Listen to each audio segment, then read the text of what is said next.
שגדול בתורה ואמן לו בתורה ועושה נחת רוח ועושה נחת רוח ליוצרו ועושה נחת רוח ועושה נחת רוח ליוצרו. ערב טוב, בעזרת השם נעשה ונצליח והשם עלינו ברחמה וירביח. הערב יהיה לרפואת הדסה בת שרה איסל, רפואה שלמה, לעילוי נשמת אהובה בת מסעודה ועודית בת אסתר, לעילוי נשמת הוריי היקרים וחמים נוחתם עדן.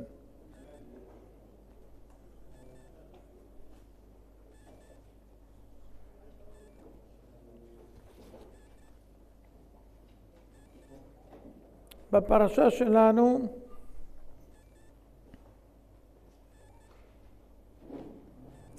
זה לא בפרשה שלנו, זה בפרשה הבאה כבר. מסופר על היוצא למלחמה וחושק ביפת תואר והתורה מתירתה ולקחת לך לאישה. לוחם יהודי צדיק גמור נלחם במלחמה ורואה גויה שהיא יפת תואר, התורה מתירה לו לקחת אותה לאישה. כותב רש"י, לא דיברה תורה אלא כנגד יצר הרע, שאם אין הקדוש ברוך הוא מתירה, יישאנה באיסור. זאת אומרת, הוא לא יעמוד בניסיון, והוא ייקח אותה באיסור. אז התורה התירה אותה כדי שלא ייכשל ויקח אותה באיסור. אבל אם נשאה, ממשיכה התורה ואומרת, סופו להיות שונאה. שהפרשה מיד לאחר מכן, כי תהיינה לאיש שתי נשים, האחת אהובה והאחת שנואה. וסופו להוליד ממנה בן סורר ומורה. כי יהיה לאיש בן סורר ומורה, איננו שומע בקול אביו ובקול אמו, ויסרו אותו ולא ישמע עליהם. אז זה הרקע על ההשחתה. ההשחתה להיות זולל וסובה, שאיננו שומע לכל הוריו, זה הפתח לכל רע. ומי יודע להיכן יתדרדר. כתוב שסופו לעמוד על פרשת דרכים וללסתם את הבריות, והוא יהיה רוצח בשביל להשיג לימודו, משהו רגיל. הוא רגיל לאכול, להיות זולל וסובב, ואם הוא לא ימצא, כמו נרקומנים של היום, לא מוצאים, גונבים, שודדים, לוקחים מההורים בכוח וכו'. מדוע באמת הוא לא שומע לקולם? משום שהוא אומר לאביו, זה אחת מהסיטואציות, ואתה שמעת לכל הוריך כשנשאת את יפת התואר לאישה?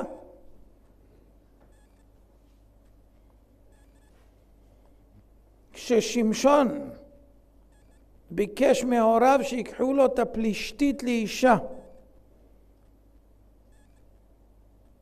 והרמב"ם כותב שהוא גייר אותה. מה נאמר לו שם בשופטים י"ד?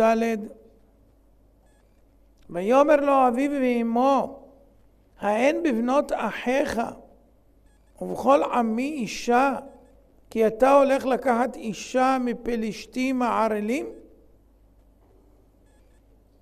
כך ודאי אומרים כל ההורים לבניהם החפצים לשאת יפת תואר ששבו במלחמה. והבן אומר לאביו, אתה לא שמעת בכל הוריך, וממני אתה תובע לציית לך? מה יענה אביו? הסתתמו טענותיו. הוא לא עמד בפני יצרו, אף בנו לא עמד בפני יצרו. בקריאת שמע אנחנו אומרים ושיננתם לבניך ודיברת בם בשבתך בביתך ובלכתך בדרך ובשוכבך ובקומך. לכאורה צריך היה לומר ושיננתם לבניך ודיברו בם או ודיברתם בם, אלא שתנאי בל יעבורו. מתי האבא יצליח לשנן לבנים וישמעו לו? מתי שהוא בעצמו ילמד. ושיננתם לבניך, מתי תצליח לשנן לבניך? מתי שדיברת בם גם אתה.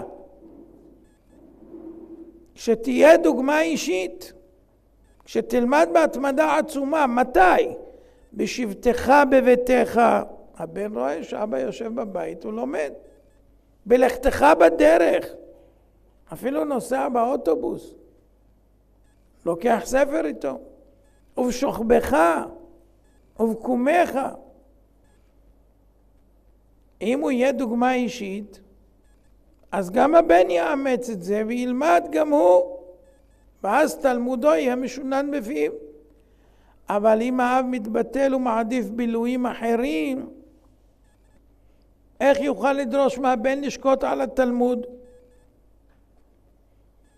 ופה נגיד מעשה שאמרנו לפני כמה שבועות.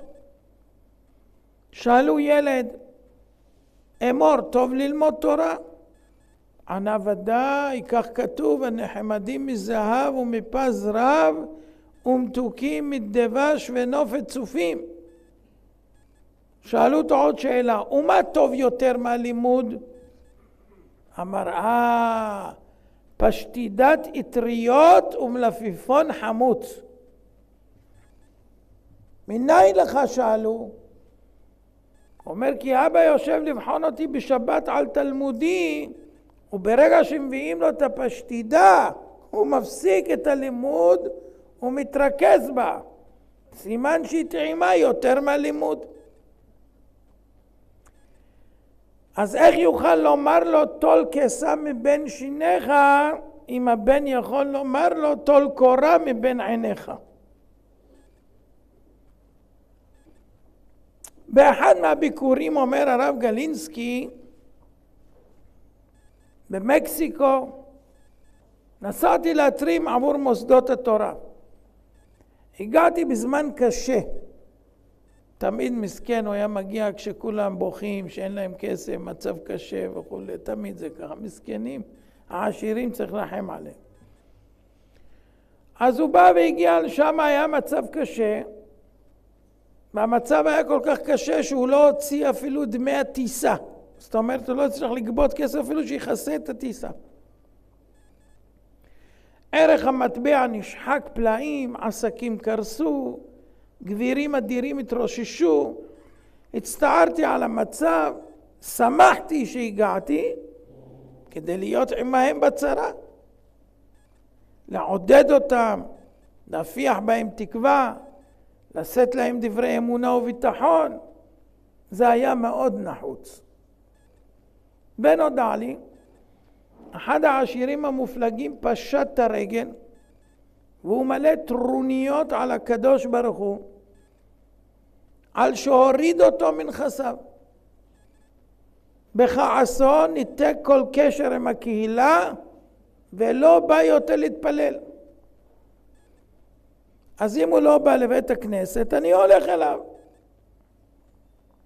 פתח את הדלת, הזמין אותי פנימה, ישבתי ליד השולחן והוא שתק. התחלתי לדבר. אנו לא יודעים פשר הנהגת שמיים. וסיפרתי את הסיפור מהמדרש. זוג קשישים שאירח אותם אליהו הנביא, זוג קשישים שאירחו את אליהו הנביא, ואת רבי יהושע בן לוי שביקש להצטרף אליו לראות מה מעשיו.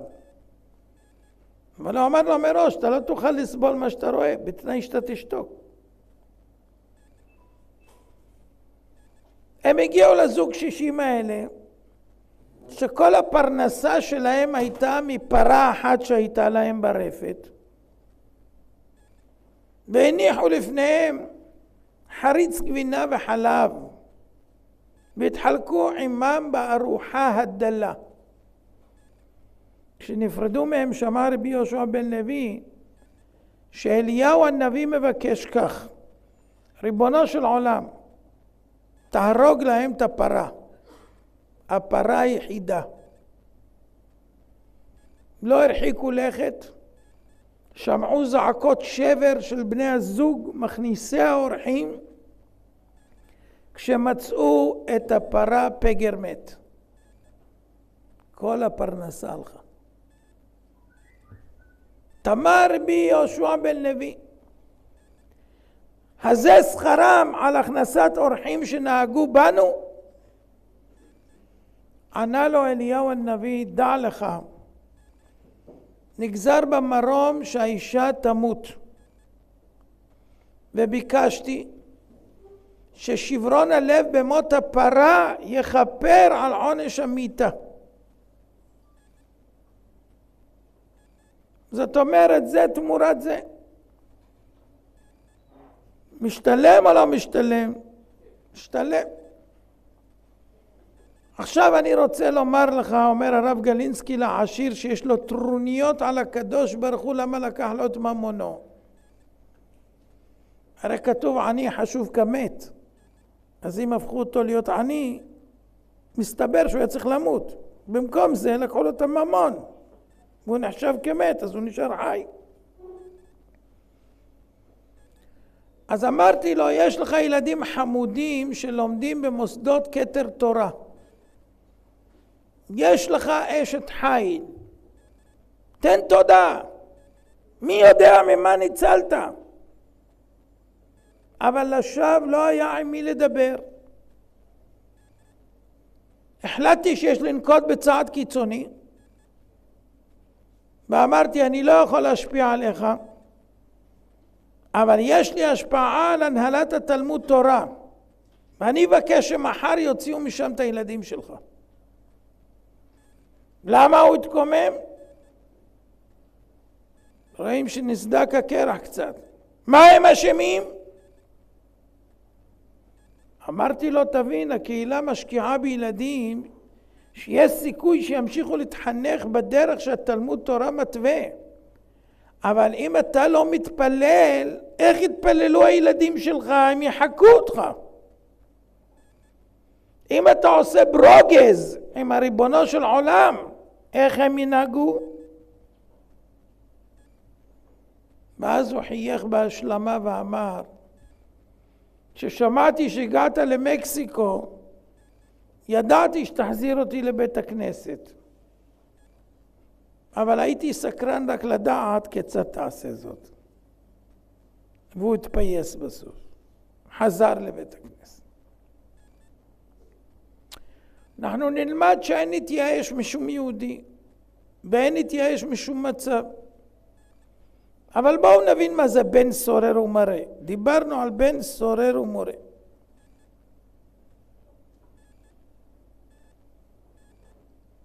אז אמרנו, כי יהיה לאיש בן סורר ומורה, איננו שומע בקול אביו ובקול אמו, ויסרו אותו ולא ישמע עליהם, מה כתוב עליו? ותפסו בו אביו ואמו, ואמרו, בינינו זה סורר ומורה, איננו שומע בקולנו, זולל וסובא. ורגמוהו כל אנשי עירו באבנים ומת, וביערת רע מקרבך. ימות זכאי, ואל ימות חייב. עמדה התורה על סוף דעתו, שאין לו תקנה. אז במקום שהוא ירצח אנשים בהמשך, בשביל להוציא לימודו, ויענה את הורה, ויענה את הקהילה ואת כולם, מוטב שהוא ימות בהיותו צעיר, זה בין 13 פלוס קצת, ולא ימות חייב. מיתתו תהיה כפרתו. ויש שאלה, שואל הרב גלינסקי, מדוע בווידוי אנחנו מכים על חטא ואומרים שררנו, עבינו. הוא שואל למה אחרי שאנחנו אומרים שררנו לא אומרים ומרינו, כמו בין סורר ומורה. התשובה היא שסורר יכול להתוודות ולשוב בתשובה, אבל מורה אין לו תקנה, הוא אבוד. מה ההבדל בין סורר לבין מורה? הסורר זה מי שסר מהדרך הישרה, הוא יודע זאת שהוא סר מהדרך הישרה, הלב שלו נוקפו ומכהו, והוא ישוב בסוף. אבל המורה הוא מורה היתר לעצמו, ככתוב דרך אוויל ישר בעיניו. אוויל ראשי תיבות אכול ושתו יאמר לך, כמו בן סורר ומורה זורר וסובב. דרך אוויל, איך דרכו של אוויל? ישר בעיניו. כל דרך איש ישר בעיניו. איוולת אדם תסלף דרכו, והוא בטוח שהדרך השגויה היא הישרה, הדרך שבה הולך היא הנכונה. מספר הרב גלינסקי שהמשטרה בפולניה נאבקה בנגע המלחמה בשכרות. הגויים היו משתכרים עד אובדן חושים. היה פתגם כזה שגור אצל היהודים, ומי כעמך ישראל גוי אחד בארץ, זה פסוק. ומי כעמך ישראל, כל מה ששותים עם ישראל ביחד שותה גוי אחד בארץ. הכמויות שהם שותים זה לא יאומן כי יסופר. וככה רבו תאונות הדרכים. אתם יודעים, ממליצים ליהודים שצריכים השתלות ללכת בחגים של הגויים להיות שמה. למה? הרבה מתים, כי הם משתכרים דוקרים אחד את השני ומתים, ואז יש הרבה כליות והרבה לבבות והרבה כבד וכו' וכו'. מכל מקום מובן שכל נהג, אפילו שהעדיף צחנה של אלכוהול, טען לפיקחות מוחלטת. שוטר, לא היה אז את הנשיפה ובדיקה, אבל תמיד הוא אמר, מה, אני פיקח לגמרי. אז מה עשו? בחצר תחנת המשטרה עשו כביש קצר, ואמרו לו, תיסע ישר. אם נסע ישר, עברת מבחן. אבל נדירות היו הנסיעות הישרות, נדירות. אבל יום אחד עצרו מכונית מזגזגת, הנהג יצא מקרטע כולו, עיניו מלוכסנות וסגוגיות, ולא מבין מה רוצים ממנו. הביאו אותו לתחנה של המשטרה ואמרו לו, סע ישר. הוא אמר, אין בעיה, אבל תיישרו קודם את הכביש. אז מי חוזר בתשובה? מי חוזר בתשובה אם זו הדרך שלו הישרה? לא חוזר בתשובה, מורה לא חוזר בתשובה. עכשיו אנחנו רואים הבדל, מי שמכיר את המעשים, בין רבי אלעזר בן דורדיה, ששקע בתהום השפלות, והניח ראשו בין ברכיו, וגעה בבכייה עד שיצאה נשמתו, ובשרתו בת קול שהוא מזומן לחיי העולם הבא. והוא קנה עולמו בשעה אחת. מי זה היה רבי אלעזר בן דורדיה? כתוב שהוא לא הניח אישה מאלה שהם לא בסדר, שלא הלך אליה, והיה הולך אפילו בקרחי הים, עובר את הימים, בספינות, לא הניח אחת שלא היה. כך היה תמה במצב הזה, עד שאחת העליבה אותו ואמרה לו, לא נספר את הסיפור, אתה לא תגיע על חיי העולם הבא. ואז הוא נפגע עד עומק נשמתו, שהיא השיקצה הזאת תגיד לו שהוא לא יהיה בין העולם הבא, ואז הוא הניח ראשו בין ברכיו וגאה בבכייה מתוך תשובה, ולא יכול לשאת את הבושה ואת הצער של מה שהוא עשה לקדוש ברוך הוא, ומת בתשובה. ויצאה בת קול ואמרה לו, אשריך ריבי אלעזר בן דורדיה, שאתה מזומן לחיי העולם הבא. אבל הוא זכה לחיי העולם הבא, וממנו אנחנו לומדים שמישהו חוזר בתשובה נקרא גם רבי. לעומתו אלישע בן אבויה, שהיה ריבו של רבי מאיר בעל הנס, שהוא יצא לתרבות רעה וכפר,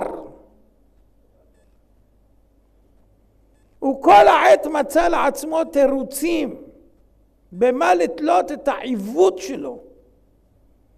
אם זה שאביו שגידלו לתורה שלא לשמה, לא ניכנס לכל הסיפור מה היה. אם באמא שלו שהיא טעמה פעם האכל אסור לפני הלידה, אם זה בת קול שסגרה בפניו שערי תשובה, כי הוא אמר שהוא שמע מאחורי הפרגוד שאומרים שובו בנים שובבים חוץ מאלישע.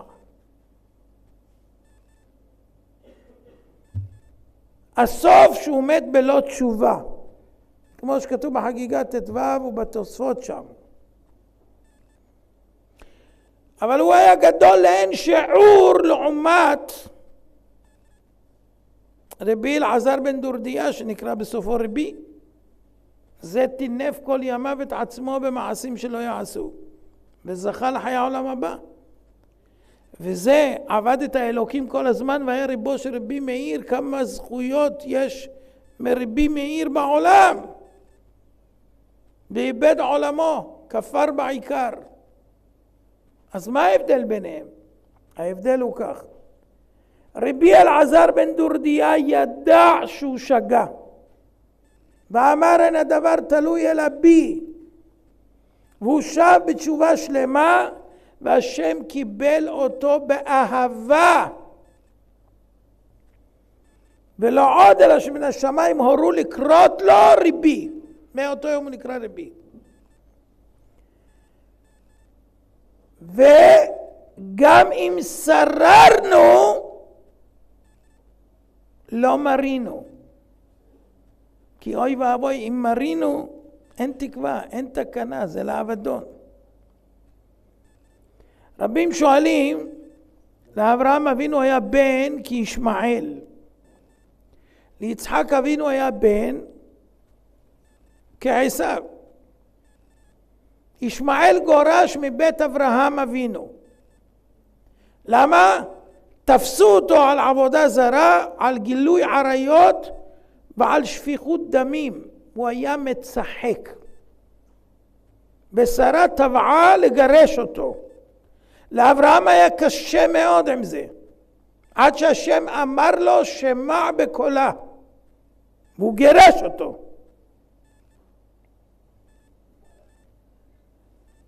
מה היה האופי של ישמעאל? פרא אדם, ידו בכל ויד כל בו. מה היה עיסוקו? יושב במדבר ומלסתם את הבריות, שודד. בסוף מה מצאנו? שהוא שב לאברהם אבינו וליווה אותו לעקדה עם יצחק. יצחק היה בן 37 בעקדה. עד אז הוא כבר חזר בו ישמעאל, ושב בתשובה עוד בחיי אברהם אביו, כי אביו גם לא עזב אותו, היה הולך אליו לבקר אותו מדי פעם. אבל עשיו קרוי ישראל מומר, והוא לא שב בתשובה. מה התשובה? מה ההבדל בין שניהם? ישמעאל היה בן סורר. הוא סטה מן הדרך שהתווה לו אביו, דרך הסלולה. אבל הוא ידע זאת, והוא היכה על חטא על ליבו, ושב לאברהם אביו ולדרכו, וחלק כבוד ליצחק אבינו, שהיה אחיו הקטן, ממשיך דרך אביו. אבל עשיו היה בן סורר ומורה, בטוח שדרכו הנכונה, בטוח שהבכורה שייכת לו, כמו שהוא אמר את בכורתי לקח, והוא היה איש ציד, צד את לב אביו בפיו, היה מתחזה להגון, פושט לפיו לומר ראו טהורני, כמו החזיר. כל 40 שנה היה צד נשים ומענה אותם. וכשהגיע לגיל 40 נשא אישה כאביו. אבי נשא בגיל 40, גם אני. ואיזה נשים שהם היו מורת רוח להוריו שהיו מקטירות לעבודה זרה. וכששמע שבנות כנען רעות בעיני אביו, לקח עליהן את ביתו של ישמעאל, שחקן, ועד לעתיד לבוא, גם עכשיו שתבוא הגאולה, הוא יבוא ויתעטף בטלית וישב בצד של יעקב, והקדוש ברוך הוא יחשוף מצפונה וימשוך אותו בציצית ראשו ויוציא אותו מהמעגל של הצדיקים, שהוא יידחף לשם. הוא יבוא גם לבקש שכר. ואם סורר הוא מורה, בטוח הוא שדרכו נכונה, בגלל זה הדרכים של התשובה חסומות ונעולות הדלתות, והוא לא זוכה לשוב בתשובה. סורר יש לו תקנה, מורה אין לו תקנה. טוב, מה נעשה אנחנו עכשיו? שאנחנו מלאים תירוצים כרימון, והכתוב מעיד בנו שאנו כשעורף. כתוב וחכם עצל בעיניו משבעה משיבי טעם. מפרשים וחכם עצל בעיניו, מי שהוא חכם בעיניו הוא עצל לעשות את רצון הבורא. ואפילו אם יעמדו מולו 7 אנשים חכמים שמשיבים טעם, מסבירים לו על כל דבר שכך צריך לעשות, כל דבר הוא ידחה. לא, אתה לא יודע, אתה לא מבין, זה לא בדיוק, אני מכיר, אני יודע, שאלתי, ביררתי, אני יודע, כל הזמן ככה. כי הוא חכם בעיניו. משה רבנו מעיד בנו לפני מותו, כי אנוכי ידעתי את מרייך ואת עורפך קשה. עם ישראל ידוע, עם קשה עורף. הקדוש ברוך הוא לא דיבר על העגל. רצה להחריט את העם בגלל קשיות עורף. לא בגלל העגל. בגלל קשה עורף. כי אם קשה עורף, מה זה קשה עורף? זה כמו גיד ברזל, נתון לו בצוואר, והוא לא מטה ראשו לא שמאלה ולא ימינה. שום דבר, הוא רואה נכוחה, מה שהוא רואה זה מה שנכון, וזהו. אי אפשר לשנות אותו. הוא לא זז, לא משתנה. אז לכן, הקדוש ברוך הוא מעיד בנו, מדעתי כי קשה אתה, וגיד ברזל עורפך ומצחך נחושה. אין עלינו אלא לבקש רחמים, שהעיניים שלנו ייפקחו, להבין כי בדרך רע הייתי עומד, ונעזר בדרך התשובה, כמו שכתב רבנו יונה, שהשם עוזר לשווים כאשר יד טבעם אינה משגת. על פי טבע אי אפשר לחזור בתשובה. לשנות את המידות, את הטבעים, את ההרגלים, חברה, את הכל, זה לא טבעי. אבל השם מסייע למי שרוצה לשוב בתשובה באמת, ועוזר לו בסייעתא דשמיא, מה שאין על פי טבע אפשרות בכלל. כמו שכתוב בתורה במפורש בדברים ל', ושבת עד אדוני אלוהיך, ומל אדוני אלוהיך את לבבך. זאת אומרת, כמו שעושים ברית לתינוק, בלי לשאול אותו. לוקחים אותו בין 8 ימים, מלים אותו ומהות. ככה אומר השם, אתה תשוב אליי ושבת עד השם אלוהיך, עד איפה שאתה יכול אתה תעשה, אני את השאר עושה, אני אמול את עורלת הלב שלך, את היצר הרע שלך אני אבטל לך. אל תדאג, אבל צא לדרך. פיתחו לי פתח, אפילו כחודו של מחט, ואני אפתח לכם סייעתא דשמיא כפתחו של אולם. זה מה שאמר דוד המלך עליו השלום. טעיתי כשה עובד, בקש עבדיך. מה הפירוש? טעיתי כי ילד עובד. מה פתאום זה? אלא שילד עובד, אז הוא יודע שהוא איבד את הדרך, הוא מתחיל לבכות ולמרר בבכי.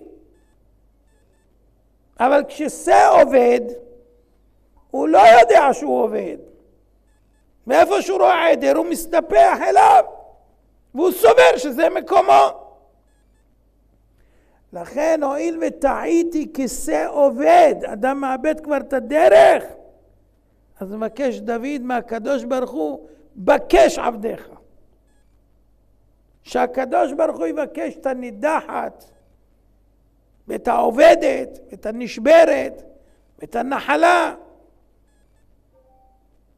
אז אנחנו מצפים, השיבנו השם אליך ונשובה.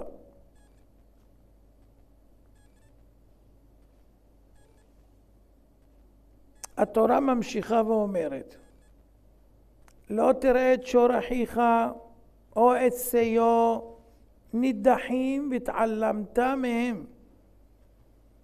אם אתה רואה שהשור של החבר שלך משוטט, או השה שלו, אסור לך להתעלם, מה אכפת לי? אם הוא לא משגיח, שיסבול, אין דבר כזה.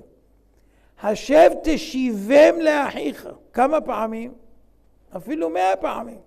הוא אומר, מה זה רשלן? הוא לא דואג. אני צריך כל פעם להשיב לו. השב תשיבם לאחיך. ואם לא קרוב אחיך אליך, ולא ידעתו, אתה לא יודע איפה הוא. אז למי תשיב? אין למי להשיב. ואספתו אל תוך ביתך. תכניס את השור, תכניס את השה לבית שלך. והיה עמך עד דראש אחיך אותו, והשבותו לו.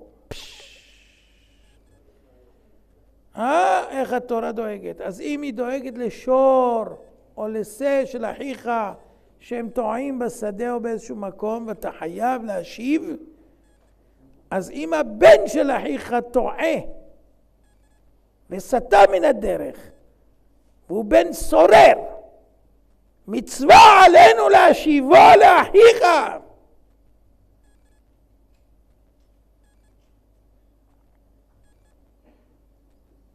עכשיו תשמעו מה זה ילד שגודל בחברה חרדית ולומד גמרא,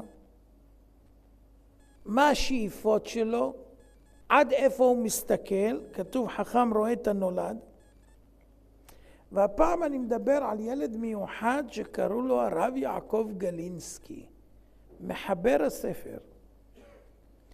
אז הוא מספר על עצמו, כשלמדתי מסכת בבא מציעא, השתוקקתי כל כך למצוא זוג משקפיים ישנות נושנות. לא הכוונה שלא במודה, אלא ישנות נושנות, כאלו שיהיה בהם סימנים, שמצווה להחזיר אותם, אבל לא יהיו להם תובעים. לא יהיה מי שיתבע את משקפיים, כי הן ישנות, נושנות, אף אחד לא תובע אותם. אז מה הדין הם כאלה? נשאר אצלו עד מתי? עד שיבוא אליהו הנביא. יהיו מונחים אצלו עד שיבוא אליהו הנביא. תשאלו למה? מה יעשה עם גרוטאות? יחזיק אותם עד אליהו הנביא. אז הוא אומר, אני אגיד לכם למה אני, כשהייתי ילד ולמדתי את המסכת, למה אני רציתי דווקא כך. תשמעו מה הוא אומר. הוא אומר, הלא בכל ברכת המזון אנחנו מבקשים, הרחמנו ישלח לנו את אליהו הנביא זכור לטוב, ויבשר לנו ויבשר לנו בשורות טובות, ישועות ונחמות. ככה מבטיח הנביא במלאכי. טוב, אז אתם יודעים מה יקרה כשאליהו הנביא יבוא? אתם יודעים מה יקרה? תשמעו מה יקרה. כל גדולי הדור ינהרו אליו ויחתרו לפשוט את כל הספקות ואת כל הקושיות.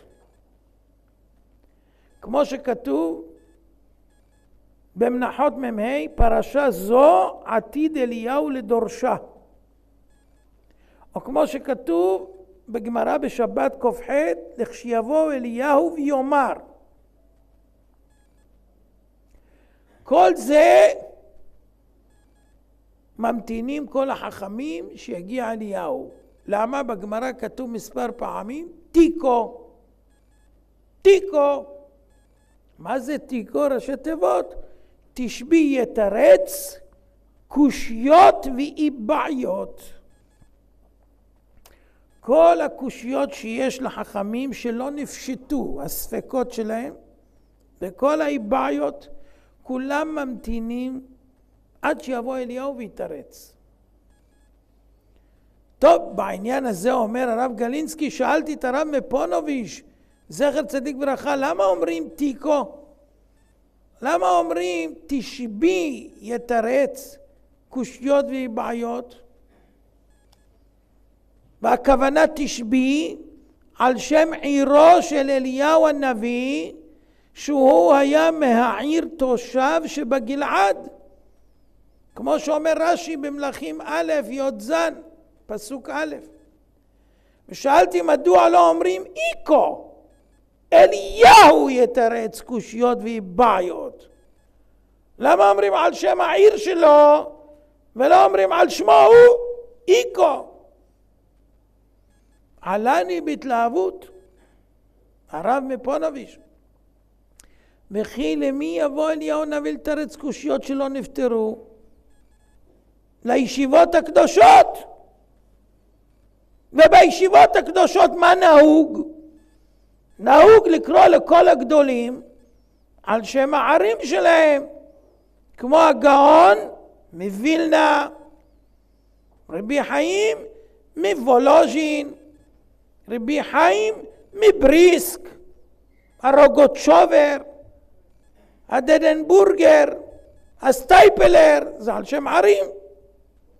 גם הבחורים נקראו בשעתו על שם עריהם, לא רק הגדולים. הרב מפונוביץ' עצמו נקרא רבי יושע קוילר. ואני אומר הרב גלינסקי, הייתי נקרא ינקלה קרניקר. ובכן, אליהו הנביא יבוא, כל הגדולים עותרים אותו, כולם מתנצחים בלימוד, זיקוקים דינור יצאו מהפה שלהם, מפיו לפידים יהלוכו, וגם אני ארצה לחזות בזיו פניו. אבל איזה עזות, איזה חוצפה. מי אתה ינקלה קרניקר? מה בקשתך? אתה רוצה לזכות לגילוי אליהו? נשמע שזה יהיה מופקע, חסר סיכוי. אבל אז אני אשלוף את הזוג משקפיים הישנות נושנות ולכך הן ממתינות עד שיבוא אליהו ויגיד של מי המשקפיים. אז זה סיבה להיכנס מתי שאליהו יבוא. נו, ואין ברירה, בגלל זה יניחו לי לבוא לפניו ואני אזכה לחזות בזיו פניו. ידוע שבבריסק היה חזן מטיב נגן, והרב מבריסק אחז ממנו, אבל הוא אחז מעצמו יותר ממה שהרב מבריסק אחז ממנו. ופעם הוא אמר לרב מבריסק בגבהות רוחו, אנו אומרים בהושענא רבה, כל צמח איש צמח שמו. הוא דוד בעצמו מבשר ואומר, ודוד המלך נעים זמירות ישראל הוא. אין לי ספק שימנה על בני מקהלתו. הופה, הוא בטוח שהוא יהיה מהמקהלה של דוד המלך, ממש כמו האינסטלטור עופר לוי, שאמר שהוא בטוח שהוא יהיה מלוויים שינגנו בבית המקדש. וגם חיים ישראל אמר, אני בטוח שעם הקול שלי אני נגן בבית המקדש. אז הנה יש להם עוד אחד שלישי, מקהלה שבטוח יהיו עם דוד המלך. נתן בו הרב מבריסק עיניו ואמר, כשדוד המלך יבוא, אתה תברח ממנו מרחק 3 פרסאות, 12 קילומטר אתה תברח. אתה תוכל להתקרב אליו? מסופר כששאלו את הגאון מווילנה, זכר צדיק לברכה, מה נעשה אם תיפתח עכשיו הדלת ותנא קדוש ייכנס לחדר? שאלה, מה נעשה? אמר להם, מה זה מה נעשה? נשרף. אם תנא רק ייכנס לחדר, נשרפים כולם מקדושתו. רבי יונתן בן עוזיאל, כשהיה יושב ולומד, כל עוף שהיה פורח מעליו היה נשרף. אז הוא רוצה להיות עם דוד המלך. אלה רוצים הליצנים להיות עם דוד המלך. רוצים להיות עם המשיח, עם אליהו הנביא. והרב מפונוביץ' זכר צדיק לברכה אמר לי פעם, רבי ינקב, אני לא נבהל מכישלונות, אני לא נרעש מנפילות. כתוב 7 יפול צדיק וקם. גם בנפילה הוא נשאר בגדר צדיק, אבל העיקר שיקום. אל תביט מאחריך, מה שהיה היה. אבל על כישלון אחד אני לא יכול לסלוח לעצמי. אני לא מוצא לעצמי מחילה, אומר את זה הרב מפונוביץ'. הרב מפונוביץ', הזכויות שלו הן גדולות לאין שיעור. גדולי תורה עולמיים יצאו מהישיבה שהוא הקים, ישיבת פונוביץ'. הוא מספר למה הוא לא רואה מחילה לעצמו. כי יום אחד פנה אליו החפץ חיים ואמר לו, משיח עומד לבוא בכל רגע ואתה כהן, האם אתה יודע הלכות עבודת בית הבחירה? הלא ההלכה מפורשת היא שכהנים שיודעים משמרתם, זאת אומרת יש משמרות, כן? והם יודעים שזה משמרת שלהם, אסור להם לשתות יין. למה? שמא יבוא משיח וימצא פסול לעבודה. מכל שכן שצריך שיהיה בקיא בהלכות עבודה. והייתה בילדות ועניתי לו כך, רבי, מה הדמיון? השכרות זה פסול בגוף, אבל אי ידיעת ההלכות, מה יש בכך? אעמוד ליד הרבי, גם הרבי כהן, חפץ חיים היה כהן, ואני אעשה כמעשיו, מה שכבודו יעשה, גם אני אעשה. ואני מייסר את עצמי איך עניתי לו כך. למה? איזה עזות הייתה לי לחשוב שיניחו לי בבוא הגאולה להיות סמוך לחפץ חיים במחיצתו, שאזכה בכלל לראותו. איזה חוצפה ועזות הייתה לי לענות כך. ואנשים פה מתהלכים בעולם בטוחים, אני בגן עדן, מה אתה מדבר? אם כולם יהיו כמוני, משיח מזמן היה בא. היה בא וחוזר. כתוב בפרשה עוד דבר בפרשת כי תצא, במציאת אבדה, והיה עמך עד דראש אחיך אותו והשבו אותו לו, וכן תעשה לסמלתו. מה סמלה מיוחדת שיש לה סימנים ויש לה תובעים? חייב להחזיר. אף כל שיש לו סימנים ויש לו תובעים חייב להחזיר. מכאן למדנו ייאוש באבדה. אם אדם מתייאש מדבר, אז זה הפקר, ומי שזכה, שלא. אז אם זה בדבר שאין בו סימן, או שזה דבר שנאבד בעיר שרובה נוכרים, מי שמוצא את האבדה היא שלו. כי גויים לא מחזירים אבדות. המוצא בשבילו, ככה היו אומרים הילדים. בעניין הזה אומר, אני אספר סיפור. היה לי חבר, יחד עברנו את כל מוראות המלחמה בסיביר, במחנות הפליטים, ושם נודע לו שהוא נשאר לבדו בעולם, כל משפחתו עלתה באש הכבשנים. נשבר לחלוטין, לא יכול להמשיך, איבד כל טעם בחיים. אמרתי לו, בוא ניכנס אל החזון איש. סירב. מה הוא יוכל לומר לי? במה ינחם אותי? האם הוא ישיב לי את בני המשפחה לתחייה? הוא היה שבר כלי. לא הנחתי לו, והכנסתי אותו לחזון איש. שמע חזון איש, אמר לו שב. ישב. אמר לו, הרי אתה בן ישיבה, אז אני אספר לך דין תורה שבא לפני פוסק הדור רבי יצחק אלחנן, זכר צדיק לברכה.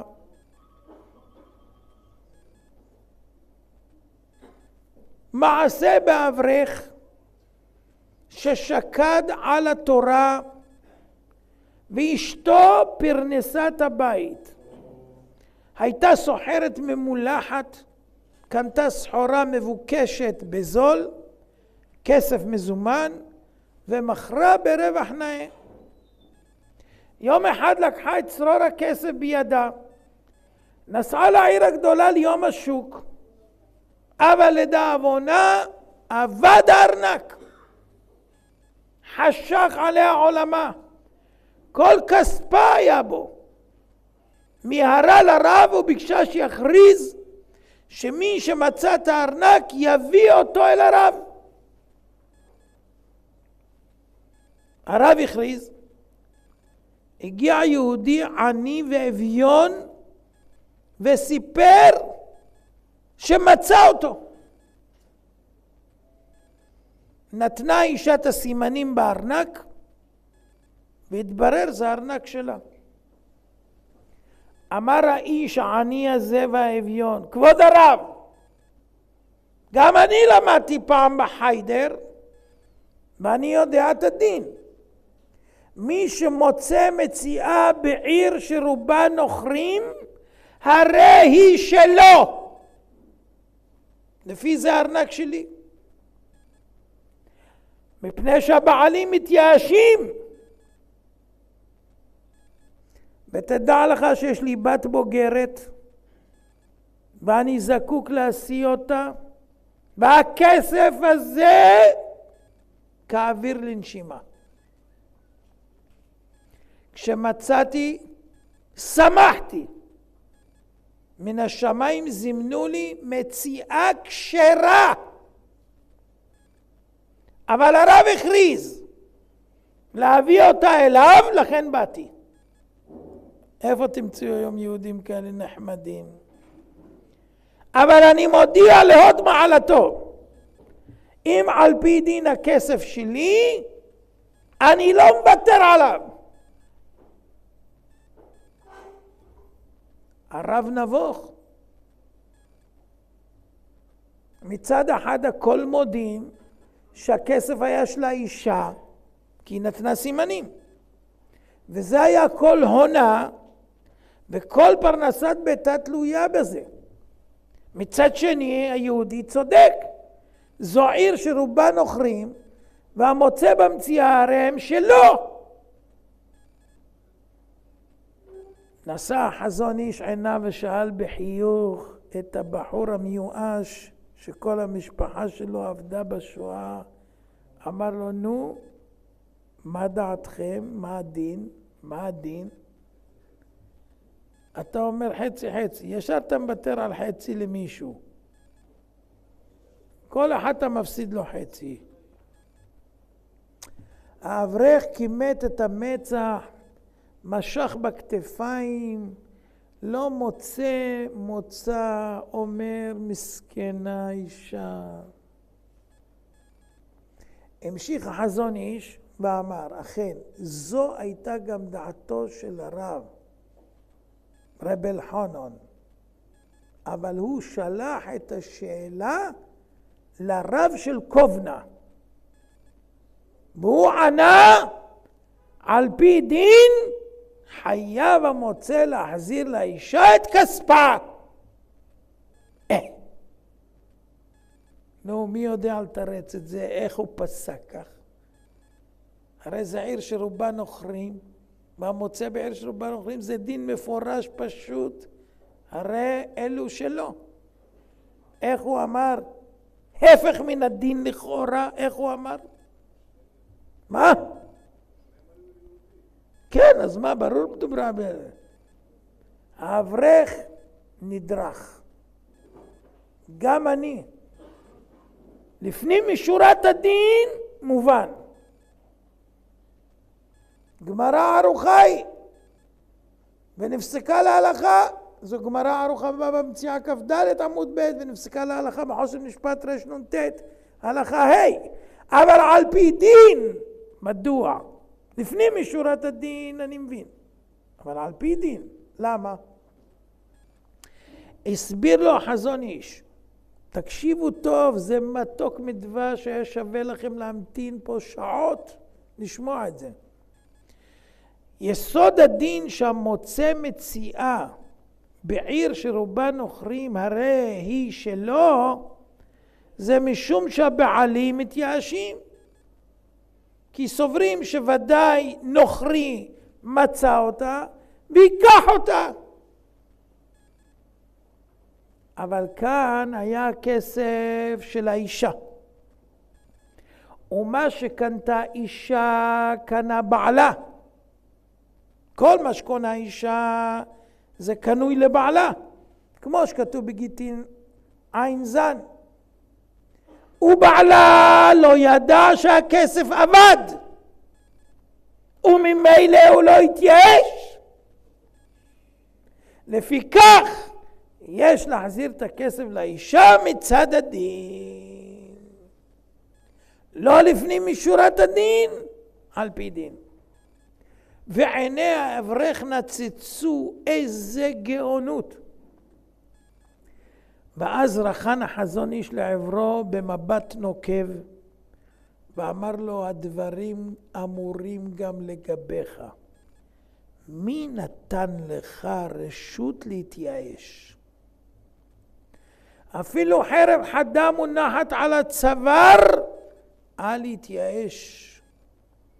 האם אתה בעלים על המצב? או אתה בעלים על עצמך? אנחנו שלוחים של הקדוש ברוך הוא. הוא קוצב לנו את זירת פעולתנו. ועלינו לעשות את המוטל עלינו ולהתפלל להצלחה. מי שמך ומי הסמיכך להתייאש?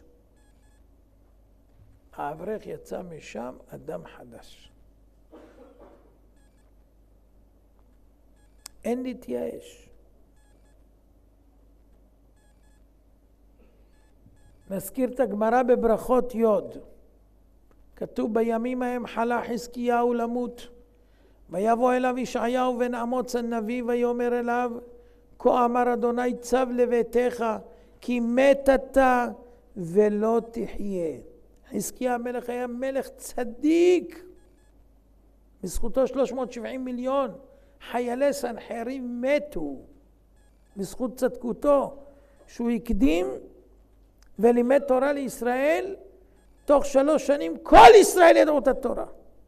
ובזכות זה נפלו פגרים מתים, כל צבאות עולם שבאו עם סנחריב. ובא אליו ישעיה הנביא ואומר לו, כי מת אתה בעולם הזה ולא תחיה לעולם הבא. מה הוא עשה? מה הוא עשה?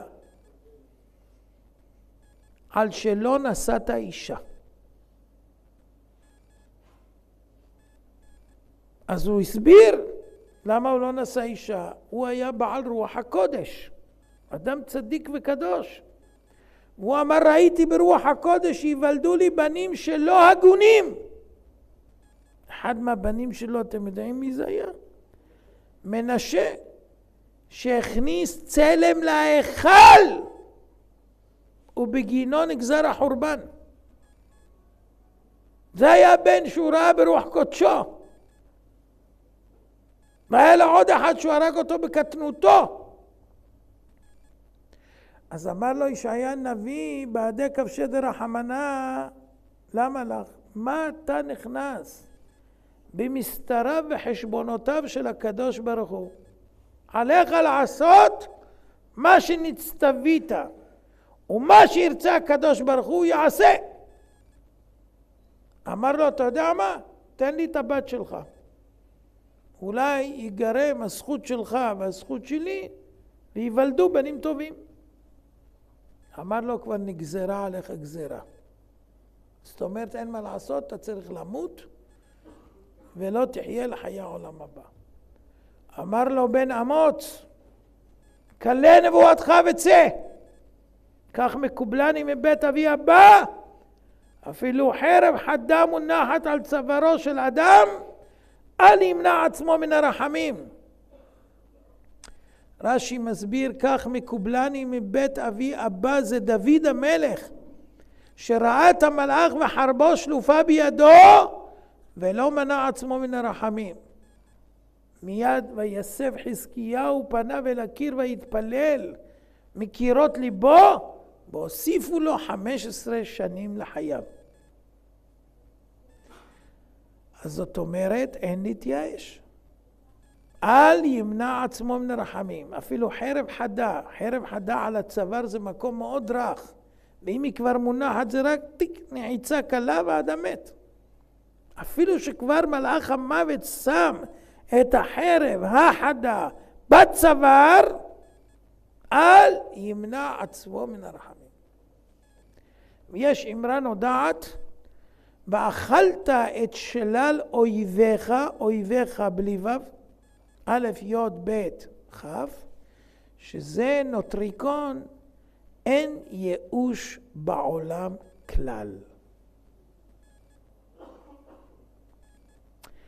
מספר שוב הרב גלינסקי שבשעתו סבלו בישיבת נובהרדוק במזריץ' חרפת רעב, פשוטו כמשמעו.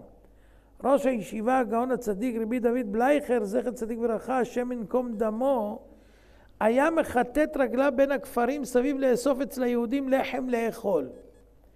כך החזיק 200 תלמידים בישיבה, ואת תלמידי הישיבות גם שהיו מסונפות אליה בעיירות סביב. לפני פסח הוסיף לדאגתו גם מזונות בני ישיבה, קמח כשר למהדרין, לאפות מצות שמורות. במאמצים כבירים עלה דבר בידו, כדי לשמור את הקמח מכל משמר, הניח בעליית הגג של בית המדרש. והשמועה פשטה בישיבה, לחם, אמנם מקבלים במשורה, אין הרבה, אבל יש כבר הבטחה, מצות מודרות יהיו בשפע, הכל כבר נמצא בעלייה למעלה. עזר השם, וירדו גשמי זלעפות, מלווים במטחי ברד עזים, והברד שבר את רעפי הגג, הגשמים חדרו פנימה, והחמיצו את הקמח השמור. חשכו כל עיניים. מה אפשר לעשות? איך יהיה ניתן להשיג קמח למצות? הרי זה עלה כסף רב שהוא לא בנמצא. אז התחילו הצעות. אולי לפזר את בני הישיבה אצל כל היהודים. למה כתוב כל דכפין יתה ויאכול. מה זה כל דכפין? כל מי שרעב יבוא ויאכל. אז אי אפשר בפסח למנוע אנשים. כל אחד ידפוק בדלת, חייבים לפתוח, להכניס אותו לאכול מה שיש. אבל אז ענה להם ראש הישיבה כך: מוריי ורבותיי, יש לי 4 שאלות, תענו לי עליהן. שאלה ראשונה, מי ציווה לאכול מצה בפסח? תמהו כולם, מה זה שאלה? מי ציווה? הקדוש ברוך הוא כמובן. שאלה שנייה, מי עזר לי לאסוף את הקמח עבור המצות? תשובה ברורה, הקדוש ברוך הוא. שאלה שלישית, מי הביא את הברד ששבר את הרעפים? אמרו לו הקדוש ברוך הוא. ומי הביא את הגשמים שפסלו את הקמח? הקדוש ברוך הוא.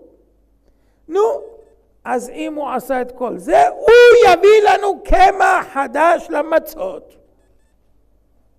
הוא עשה, הוא עושה, והוא יעשה לכל המעשים. אנחנו מאמינים באמונה שלמה שהוא עשה, הוא עושה, והוא יעשה לכל המעשים. צודק, לא? בערב בדיקת חמץ, ליל 14, הגיע דבר ומסר לראש הישיבה סכום כסף גדול שהגיע בדואר, והספיק לקניית קמח מהודר ברווח ולאפות מצות עבור כל בני הישיבה. ללמד אותנו אין ייאוש בעולם כלל. תיכנסו לאתר שופר, יש שם כמה ניסים אחרונים שהיו, תקראו, תשתוממו. אין ייאוש בעולם כלל. יש פה סיפור ארוך, אני לא אאריך, שלא תתעייפו. אבל אני רוצה להגיד לכם עוד 2 דוגמאות שחשובות לנו. אחת, את ביתי נתתי לאיש הזה. היה רעש גדול בארץ כשהשלטונות רצו לגייס את כל הבנות בכפייה. אתם יודעים שהיום לא יכולים לקחת את הבנות בכפייה, מי שמצהירה שהיא דתייה, אם היא לא משקרת, לא לוקחים אותה. זה הכל בזכות החזון איש, שהוא נלחם על זה ואמר שזה יהרג ולא יעבור. תכף נבין למה. היו שהציעו פשרה, שירות לאומי, בבתי חולים, במוסדות חינוך. מרן החזון איש זכר צדיק לברכה התנגד בכל תוקף והורה שזו גזרה, יהרג ולא יעבור. ואמר לאחותו, אחותו הייתה אשתו של מרן הסטייפלר זכר צדיק לברכה, אבא של הרב חיים קנייבסקי שליטה, ייבדל חיים ארוכים. והוא אמר לאחותו, אם יבואו לגייס את הבנות, תדעי שעליהם למסור את נפשם בפועל, דהיינו למות ולא להתגייס. מספר הרב גלינסקי, שהיתי בביתו של מרן החזון איש זכר צדיק לברכה, כשנכנס באותה שעה אחד מהדוגלים בפשרה של השירות הלאומי. באותו זמן החזון איש שכב על המיטה ועיין בספר. ואותו אדם שנכנס אמר, אני לא מבין על מה הרעש. אם היה כל כבודה בת מלך פנימה ולא היו יוצאות מהבית בכלל, נייחה. אבל הן יוצאות הבנות לרחוב, הן יוצאות לעבודה, אז מה יקרה אם הן תשרתנה בשירות לאומי? שאלה. החזון איש הזדקף מהמיטה וענה, אכן המצב הרצוי, כל כבודה בת מלך פנימה, וכשצריך יוצאים לרחוב. כי הברייתא בסוף מסכת גיטין מביעה ביקורת על אלה שקולעים את נשותיהם בבתים. וכשאין צורך ויוצאים לרחוב, גם אם לא נכשלים בראיות אסורות, הרי זה סיכון ורשעות, כמו שכתוב בבבא בתרא נ"ז, משום הרחק מן הכיעור. כל מקום שיש בו כיעור אתה צריך להתרחק ממנו. רחוב זה מקום מכוער, אין לך צורך לצאת, למה אתה יוצא? להתקלקל. וזו פרצה קוראת לגנב. כתוב שדינה, ותצא דינה לראות בבנות הארץ, לא בבני הארץ. ומה קרה להם שכם בן חמור השם ירחם? ויעניה. אבל אומר החזון איש, כשהיא נכנסת למסגרת שהיא אינה יכולה לפרוש ממנה כרצונה, מה הדין שלה? הרי היא בחזקת שבויה על כל דיניה. מה הדין של שבויה? שהשם ירחם, עושים בה מה שרוצים. נסתתמו טענותיו של האיש. בכל זאת שאלו את החזון איש, מה המקור לכך? מאיפה כבודו שואב את המקור לכך? ענה להם, זה הכתוב בדברים כ"ב פסוק ט"ז. כתוב בפסוק, את ביתי נתתי לאיש הזה. מה לומדים מפה? על הבת להיות ברשות הוריה עד שהיא נכנסת לרשות בעלה. את ביתי נתתי. איפה היא עד עכשיו? עד שנתתי אצלי. אין שום רשות בין האבא לבין הבעל. אין רשות ביניים אחרת שיכולה להיכנס. אין. כל מסגרת אחרת היא שלילית והרסנית. כל רשות אחרת שנכפית עליה אסורה כליל. עכשיו נסיים במשהו שיכנס לנו לשכל, ונסכם מה למדנו, מה הבנו ומה יש לנו להסיק מסקנות. כתוב לא יבוא עמוני ומואבי בקהל אדוני, גם דור עשירי לא יבוא להם בקהל אדוני עד עולם. ממואב ועמון אין גרים לעולם. למה? על דבר אשר לא קידמו אתכם בלחם ובמים בדרך בצאתכם ממצרים.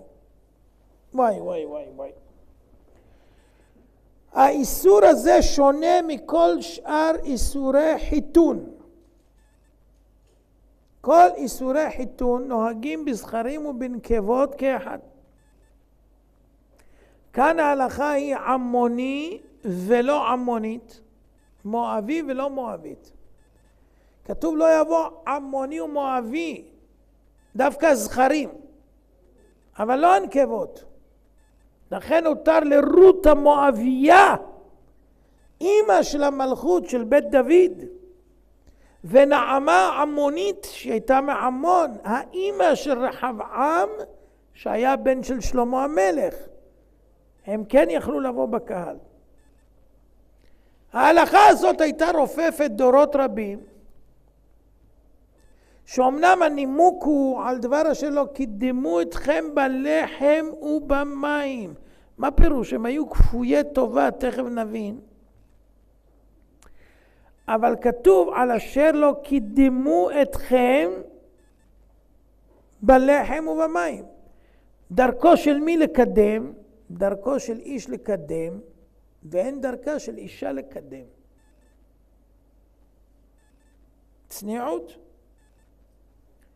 אבל דואג האדומי טען שהיה להם לקדם אנשים לקראת אנשים, ונשים לקראת נשים. וככה הוא רצה לדחות את ההלכה ולהגיד שזה חל גם על הנשים. אבל ענו לו מה כתוב, כל כבודה בת מלך פנימה, וגם לומדים משרה, היה שרה אשתך, ויאמר הנה באוהל, שצנועה הייתה. איי איי איי איי. אספר לכם סיפור, אומר. פעם התבקשתי לשאת דברים באספה למען הצניעות. ויחד איתי דיבר גם הגאון רבי מרדכי אליהו זכר צדיק לברכה, מי שהיה הרב הראשי לישראל. כשישבנו לשולחן, אמר לי אספר למעלתו סיפור בעניין זה, בעניין הצניעות ומה שאמרנו.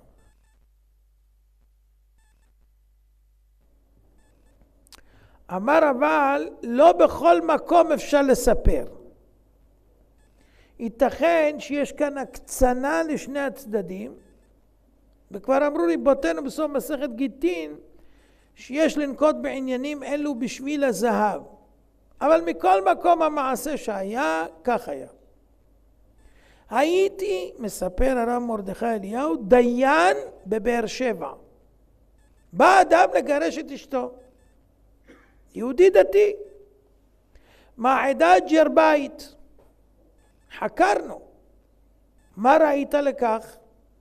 מה לא בסדר אצלה? הטענה שלו היא יותר מדי צנועה. הוא עובד בבית חולים סורוקה, באים אליו חברים מהעבודה, אשתו מכינה עבורם כיבוד, מאפים ושתייה, ומסרבת להגיש. היא טוענת, זה לא צנוע לשרת גברים. כל כבודה בת מלך פנימה, או כמו שרה, הנה באוהל. ומה הוא אומר על כך? הוא אומר, זה לא צניעות, זה נחשלות ובערות.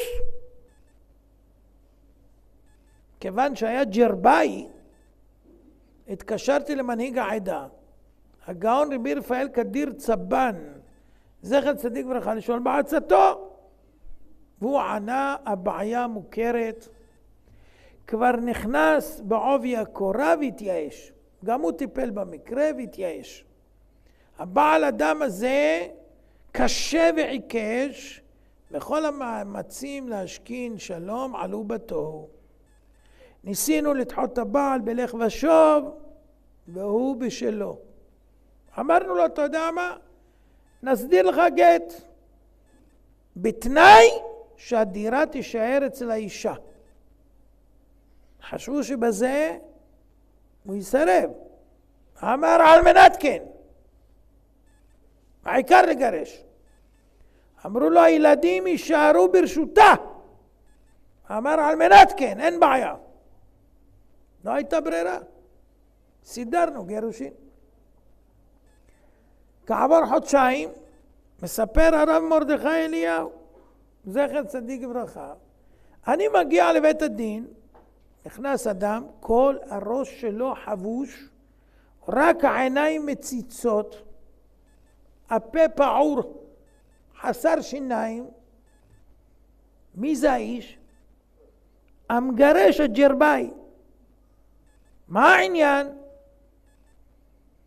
סיפר שלאחר גירושיו הוא נשא אחות מבית חולים סורוקה.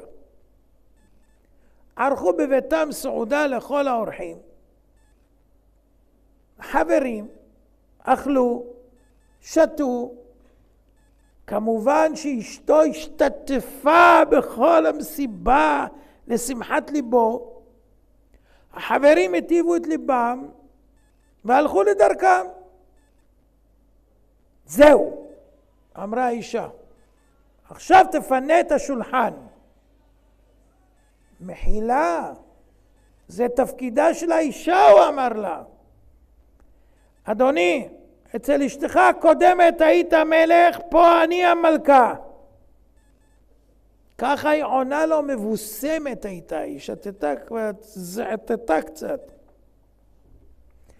אתה מדיח את הכלים, אתה מסדר את החדר, אתה שוטף את הרצפה, בבוקר אני לא רוצה לראות זכר מהמסיבה. בסדר, בסדר, מיהר לומר.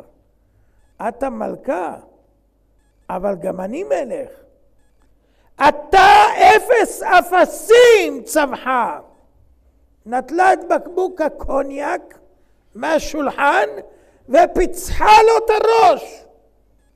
ליפפוהו לבית החולים ומשם הוא הגיע ישר לבית הדין.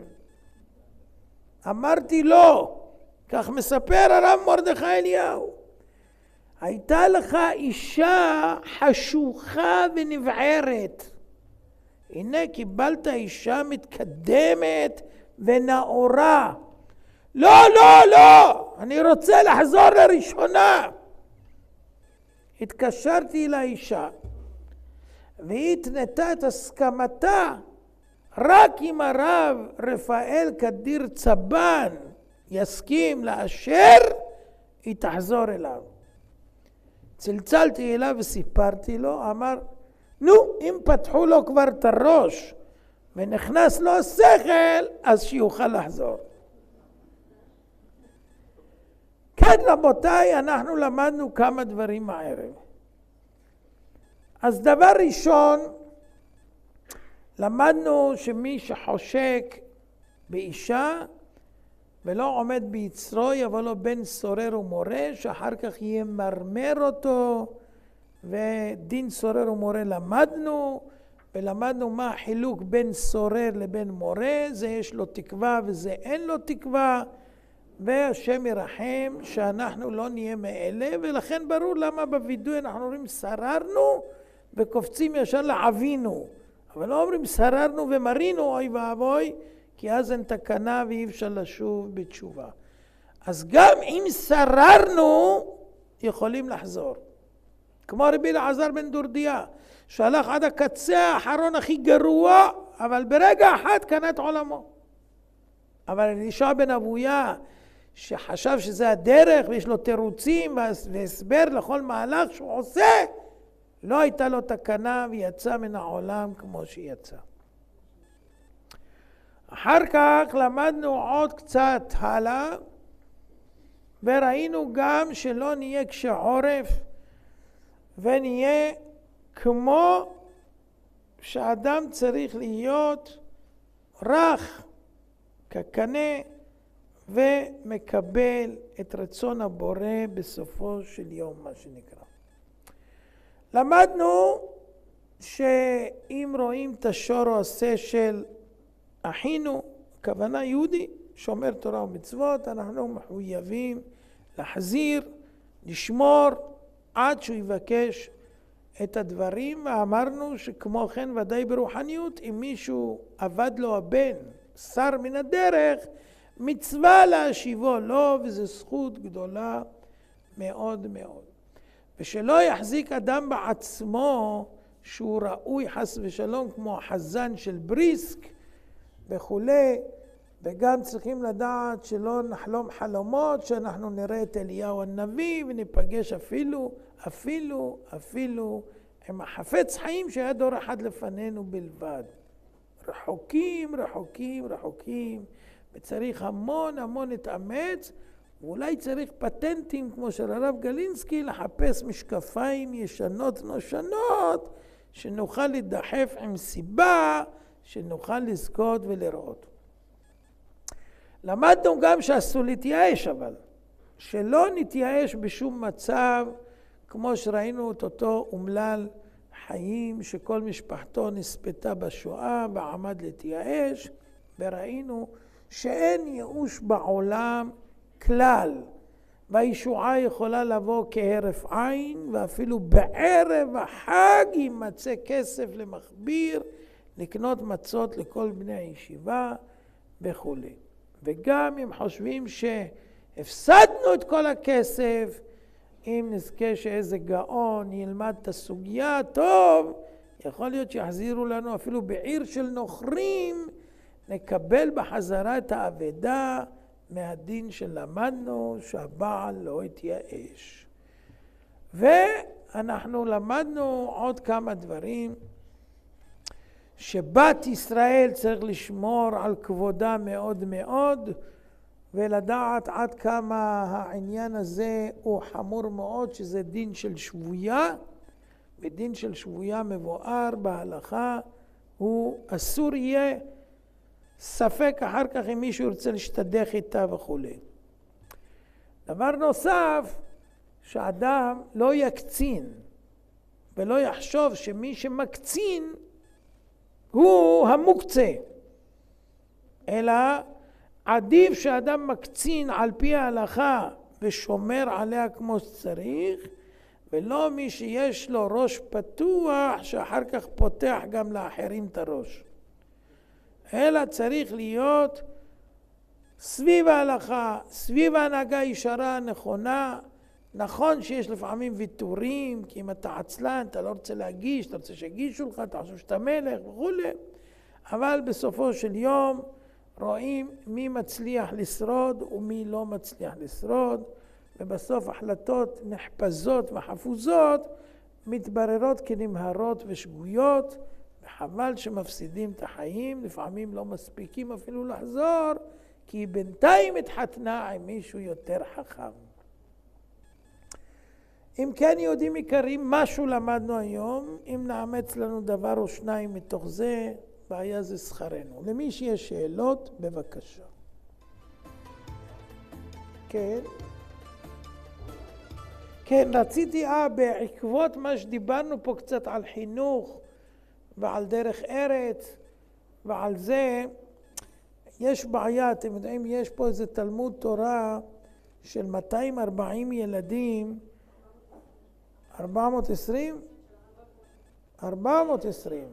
אוקיי, 420 ילדים שהם נמצאים בביתנים ישנים ומשחקים חוץ מכבודכם בשירותים. אין מקום לשחק, המקום קטן וצפוף.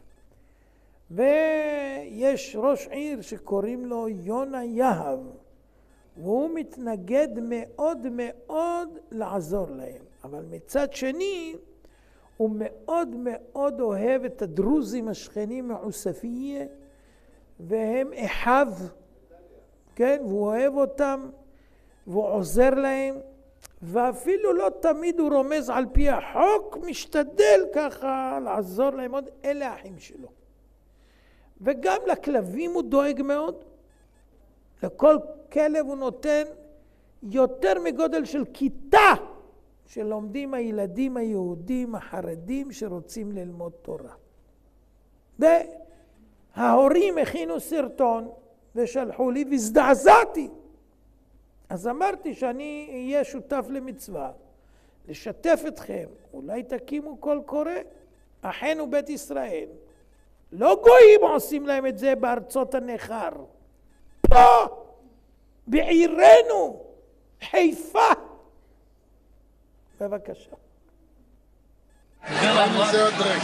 לא, זה? כן, אתה דרק, כי מה שאומרים לך נכנס באוזן אחת. לא, אבל רק רצינו לשאול. אם תצלמי, אני אשבור לך את זה. המציאות הזאת של בית הספר בקריית שמואל הוא כתם על החברה הישראלית, כתם על חיפה, הוא כתם על העם היהודי. ילדים יהודים ב-2016 בחיפה, במדינה יהודית, נמצאים במצב, אני לא רוצה להביא דוגמאות מהעבר, אבל כל אחד מאיתנו שקורא את ההיסטוריה של העם היהודי ורואה את מה שהיה, גם בסיפורים שאנחנו לומדים אותם, וגם בתמונות שאנחנו רואים אותם, זה מזכיר לנו את יד שמואל. זה מזכיר לנו את יוניה. מה, אני את כל העמותות ואת כל הבתים ואת כל זה אצלי?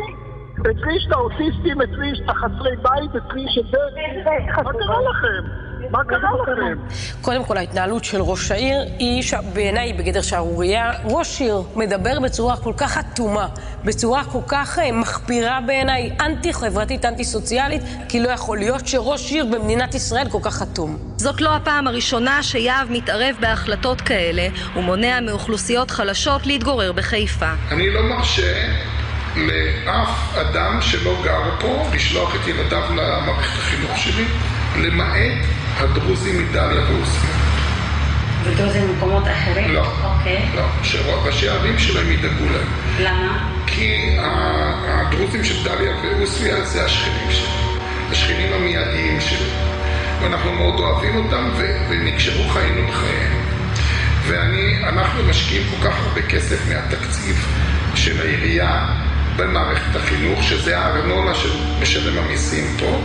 אני מוכן להתחלק עם החי בשני הכפרים האלה. שנים הייתי שולח למחלקת הניקיון שלי להקות את עוספיא. אז אנחנו מאוד מפרגנים עד כמה שמותר לנו לעבוד מחוץ לגבולות העיר שלנו.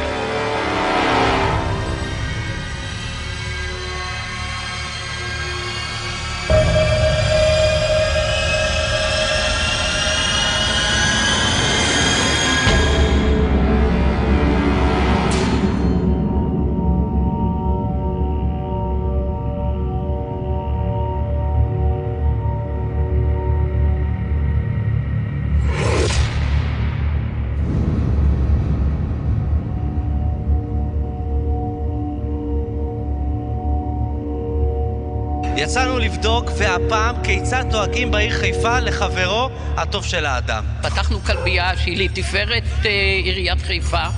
אנחנו נותנים לכלבים את התנאים הטובים ביותר. יש כאן אור יום שנכנס לכלבייה ואנחנו לא צריכים להשתמש בתאורה.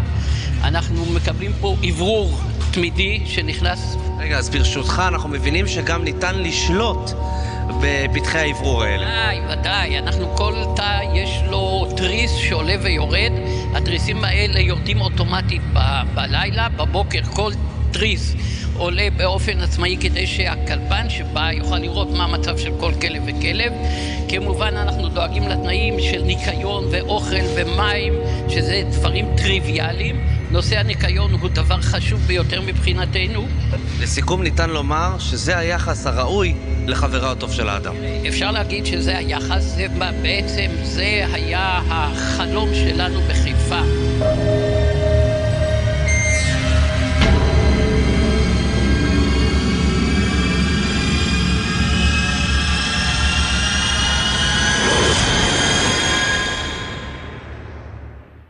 כן, זה המצב רבותיי. אם יש לכם משהו לפעול, עצות וכולי, תצטרפו למאבק הזה. יש ילדים שלא לומדים עד עכשיו, 420 ילדים, יהודים, שרוצים ללמוד חומש. לא, כלבים תראו איזה רווח והצלה, כמה השקעה, אפליקציות שמפעילות, חוסכים בחשמל, ניקיון, כל כלב מלך. לא יאומן כי יסופר. וזה ראש עיר יהודי שדואג לאחיו מדליה ועוספיא, ושולח אפילו לנקות להם את הרחובות על חשבון משלם המיסים של חיפה, כי הם אחים שלו. מה? כן. טוב, אתם יודעים, יש בחירות מדי פעם, אפשר להחליף. כן, שאלות למי שיש, בבקשה, גברת פה רוצה לשאול.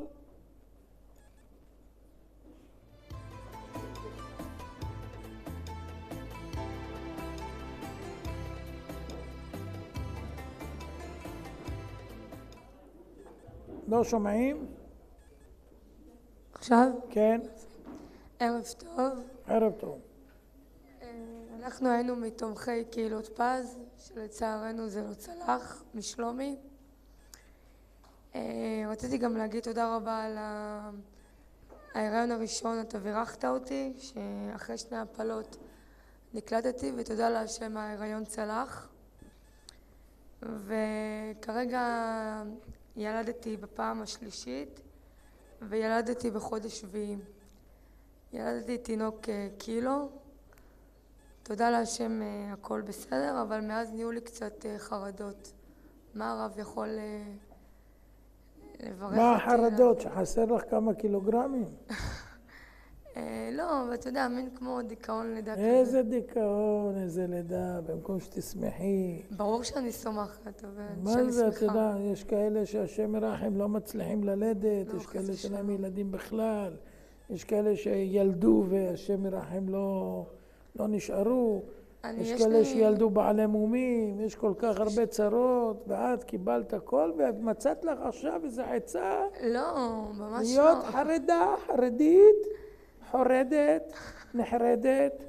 בשביל מה? מה את מרוויחה מזה? אני לא מרוויחה שום דבר, זה פשוט מטריד אותי. זה לא מטריד ולא כלום. תסוסי ותשמחי ותגילי ותרקדי ותשירי. ויש לך רק טוב ו3 ילדים, ברוך השם, כנגד אברהם, יצחק ויעקב. מה את רוצה עוד? את צריכה עוד ילד רביעי ותצאי מכל הבלגן. לא, זה כבר אני לא אל תיכנסי לזה. הבעיה של חרדות זה שאנשים נכנסים לזה. מה זה נכנסים? מתבוננים בזה, מפתחים את זה, מסתכלים על ההשלכות של זה, וכן הלאה. נכנסים לאפתיות וכו' וכו'. תעסיקי את עצמך בדברים המשמחים.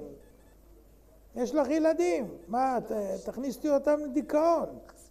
נו, אז קדימה. שימי קצת מוזיקה ברקע, יאללה, להתחיל לרקוד. טוב, אז יש לי עכשיו את הדובדבן שבקצפת. כן. יש לי כאן חברה שהיה לי נורא קשה להביא אותה לכאן. כן.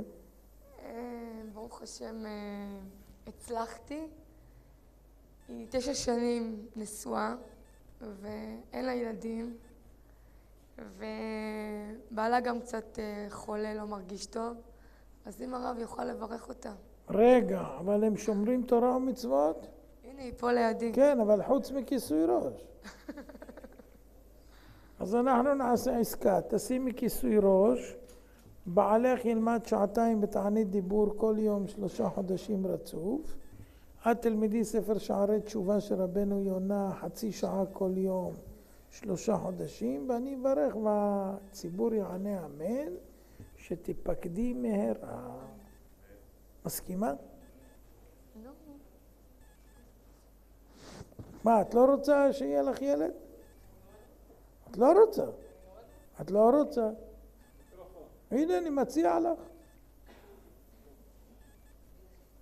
מה זה? זה שוקל כמה גרמים. בחינם. הפריה עולה 10,000 שקלים. בלי הפריה. בלי פונדקאות. בלי כל האמצעים לא רגילים. באסטרי?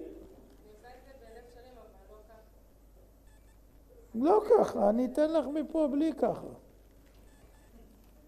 בשבת אני שמה. לא. כל השבוע אישה נשואה חייבת בכיסוי ראש מן התורה. חייבת. אז עכשיו, אם את רוצה לזכות באמת, אז מספיק לעשות לקדוש ברוך הוא שרירים. צריך להיכנע, לעשות את רצונו, והוא יעשה את רצונך. בעזרת השם, אבל לא עכשיו. בטח שלא עכשיו, אני אתן לך, כשזה יגיע, תחליטי מתי, וברגע שתתחילי עם זה, זה יתחיל לפעול. למה? כי בינתיים את על גדר סורר ומורה. כן. כי את אומרת שהדרך הישרה זה כמו שאת הולכת. חס וחלילה, לא נכון. לא נכון? לא, מה פתאום. אז למה את לא משנה? צריך לבוא מהלב. ואם זה לא יבוא מהלב? באמונה שלמה, מהלב. ואם זה לא יבוא מהלב? זה יבוא. ואם לא יבוא? עובדה עשיתי צעד, אני הולכת... עובדה ש7 שנים לא עשית שום צעד. 9, לא עשית צעד עם כיסוי ראש. לא חבל על הזמן? צודק. נו, אז יאללה, אני אתן לך. מי יעביר לה? בעזרת השם. אוי, שטרי גמבו.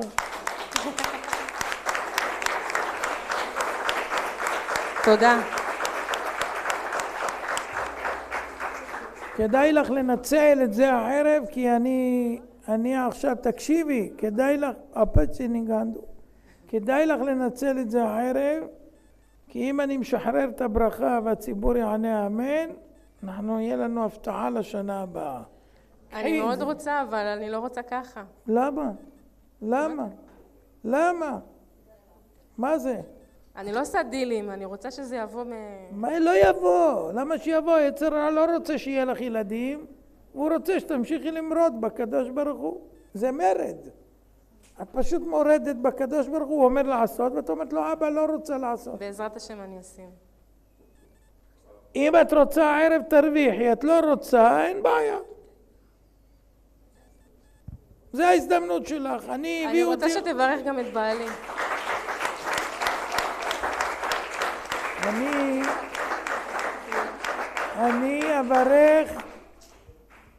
אני אברך את שניכם. עם הלב תסתדרי אחר כך. תגידי לו, אל תתערב. תן לי להחליט עכשיו עם השכל, ואיתך נדבר אחר כך. בינתיים עבדת עליי 9 שעות, שלא פמפמת כמו שצריך ולא גרמת לי ותקעת אותי 9 שנים. אז עזוב אותי רגע ממך, אני שומעת הפעם לשכל, ואחר כך נראה מי צדק, השכל או הלב. תהי חכמה. תעודדו אותנו.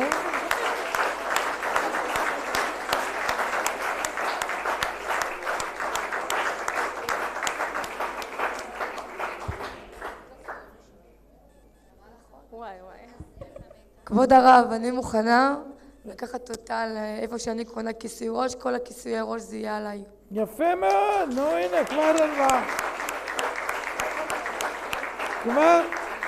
כבר הברכה מועילה, את רואה?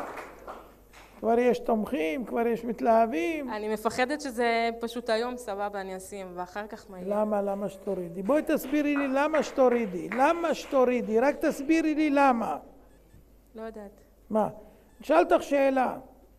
כולם יצחקו עליך, יש לך בן ביד, וכולם צחקים, יש לה בן, מה את מחזיקה אותו? בשביל מה את מחזיקה אותו? תזרקי אותה, עזבי אותך, מה את צריכה אותו? זה מה שאומרים לך אלה שעלולים לצחוק ואת חוששת אולי. חס וחלילה. אז מה הסיבה? מה הסיבה? שזה לא יתאים? לא. אז מה? אז מה הסיבה? אין סיבה. אז סתם לב כזה עקשן. כן. כמו שאמרנו. דור עיקר. אבל לא כדאי, הרי חבל, את יכולה לזכות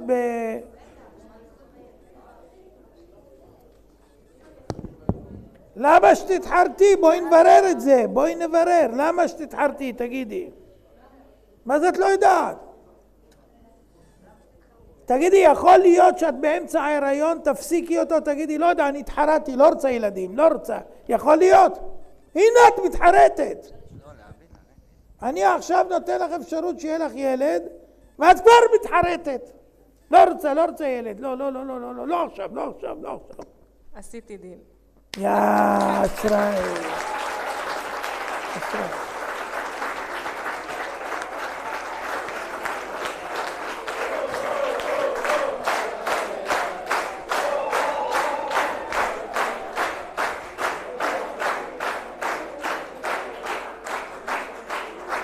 נו תראה אותה, מה אתה עושה? אתה ישן שם, מה קרה לך? בסטרי גם בוכון ג'רמיו. רגע, סדרי לה יפה, כן. יופי, בינתיים, אחר כך תשפרי את זה. מה שמך? רויטל בת מרים. רויטל בת מרים, ובעלה? טירן בן אסתר לרפואה שלמה. טירן בן אסתר, גם רפואה שלמה וגם זרע חי וקיים מהרה. רגע, אבל לא לשכוח, הוא לומד 2 תורה כל יום. הוא לומד. בתענית דיבור 3 חודשים רצוף.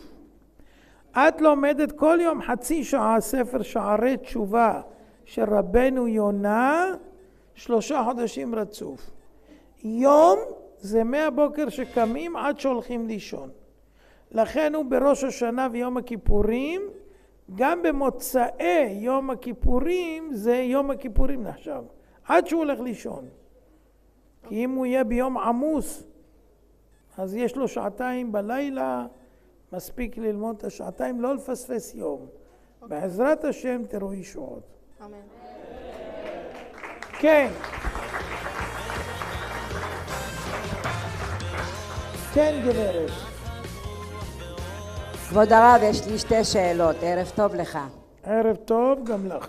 יש לי 2 בנים, ואחד היה דתי אצל הרב אלבז בישיבה 2 וכבר הוא כל פעם הולך ובא, והיום הוא חילוני. והשאלה השנייה, הבן שלי נשוי 4 שנים ואין לו ילדים, ועשו 4 הפריות ולא מצליח. ואני לקחתי על עצמי כיסוי ראש, ואף על פי כן שאני גרושה, בשביל שיהיה להם חסד, שבורא העולם מסתכל עליהם. יפה. הבן שלך שפרק עול, איפה הוא נמצא ובן כמה? אצלי בבית. בן כמה הוא? 25. הבנתי. והוא לא שומר כלום? כלום, לא עובד, לא כלום. למה? זהו, הוא לא רוצה להאמין, הוא אמר שזה כבד עליו, או שכן, צריך להיות צדיק גדול, ככה הוא למד בישיבה. הבנתי. תשלחי אותו אליי שאני אדבר איתו, בסדר? זה אחד. 2, השני, הוא דתי או לא? לא. גם לא. היה אצל הרב גרוסמן שהיה ילד. ואשתו? לא. גם לא. אז תשלחי אותו גם כן אליי ואני אדבר. אבל הם לא יבואו, מה אני אשלח אותם? אני שלחתי אותם לרבי דוד, לרב קנבסקי, הם לא רוצים. ולא הלכו. בגלל זה אני, כבוד הרב, לקחתי אני על עצמי כיסוי ראש ושמירת שבת כהלכתה. שמעתי, זכותך תעמוד, אבל... ויש לי 2 בנות חרדיות בברסלביות, בצפת. טוב, עכשיו תגידי להם שיבואו אליי, אם הם לא יסכימו, תביא לי טלפונים שלהם, אני אדבר איתם. אוקיי, תודה. אבל אפשר ברכה? מה שמותם? מה שמותם? עידן בן דבורה ברוריה. עידן יוסף דור. יוסף דור בני ברוריה דבורה. ברוריה דבורה, שם יזכה אותם לשוב בתשובה שלמה מהרה. וזרע בר קיימא. ויזכה הזקוק לזרע חי וקיים עם התשובה. אמן, אמן. תהי בריאה. כן, שאלה אחרונה, אני צריך להספיק להגיע לסליחות בבני ברק. כבוד הרב, ערב טוב. כן, ערב טוב. שמי שושנה הלן, בת פלורה. כן. אז ככה, אני חליתי לפני 4 שנים במחלה. היה לי שקט של 3 שנים, ושוב פעם המחלה חזרה, אחרי 3 שנים, זאת אומרת פעם שנייה. ובפעם השנייה, בשנה הזו, גילו לי ששוב פעם המחלה ממשיכה, אז אני כרגע בטיפולים. איפה היא? סליחה? איפה המחלה נמצאת? בשחלות. כן. ולקחתי על עצמי כיסוי ראש. הטיפולים הם כימותרפיים? כימותרפיה פעם ראשונה, כימותרפיה פעם שנייה. וגם לפני 8 חודשים הייתי במחקר עם כדורים, כל הסיפור הזה, וזה לא עזר. ועכשיו שוב פעם אני בכימותרפיה, כן. מותר לך להתענות? תענית צום, מותר לך? זה תלוי, אם אני באמצע טיפולים או משהו, אז זה קצת קשה לי. אבל כן, מה זה תענית? צום של יום?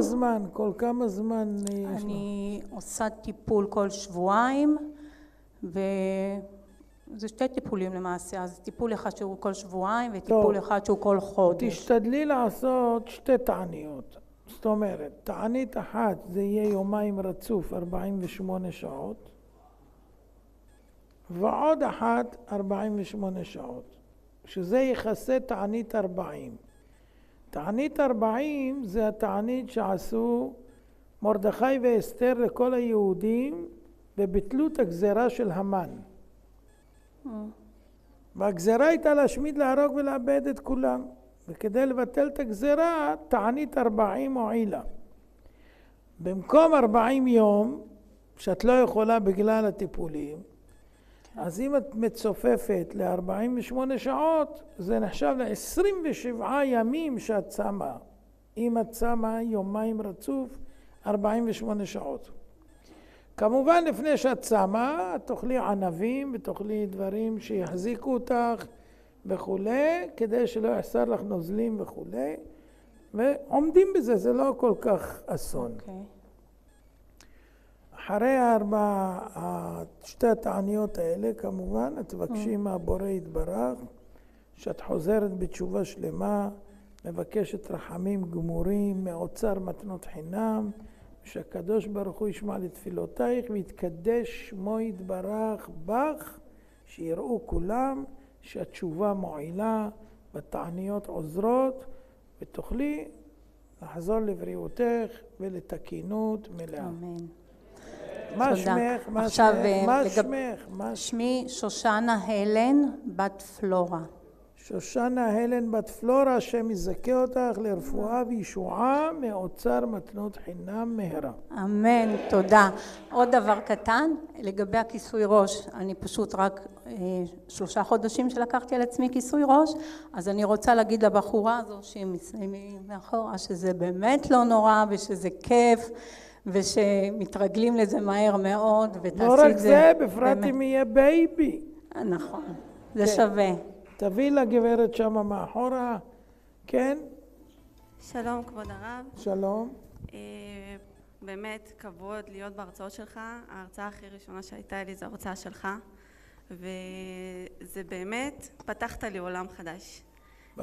רציתי לבקש כמה ברכות. המשפחה שלי לא שומרת תורה ומצוות, לא מאמינה בזה. רציתי מה שמותיהם ואני אענה אמן, תגידי. ויולטה בת ז'אנה ונטלי בת ז'אנה.